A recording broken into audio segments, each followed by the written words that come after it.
Confusion has once again arisen inside government agencies as President Uhuru Kenyatta's Chief of Staff, C.A.K, quickly dismissed a public statement by the Communications Authority Director Francis Wangusi on the Huduma Namba.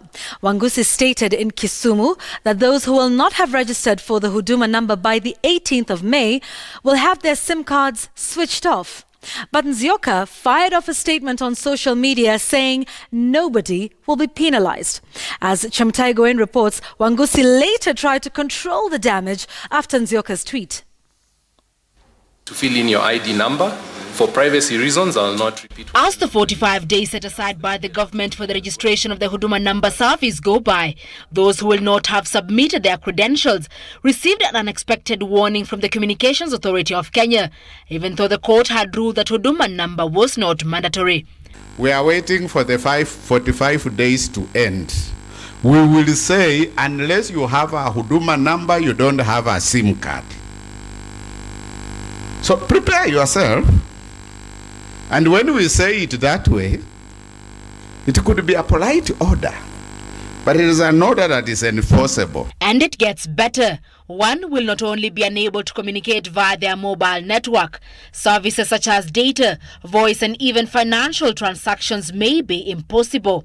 All the service providers who provide SIM cards, unless you have that Huduma number, you will not get a SIM card.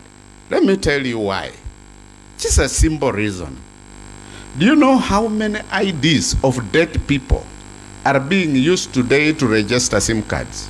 However, in what seems to be a classic example of the left hand not knowing what the right hand was up to, Chief of Staff C.A.K has come out to clear the air, insisting the Huduma Number registration is a voluntary exercise and the government had no intention of instituting any punitive measures against those not willing to subscribe. Francis Wangusi, seemingly feeling the heat, has since changed tune, saying his statement was taken out of context. In his earlier statement, Wangusi had defended the government digitization program as one meant to boost cybersecurity and protect people's data and privacy.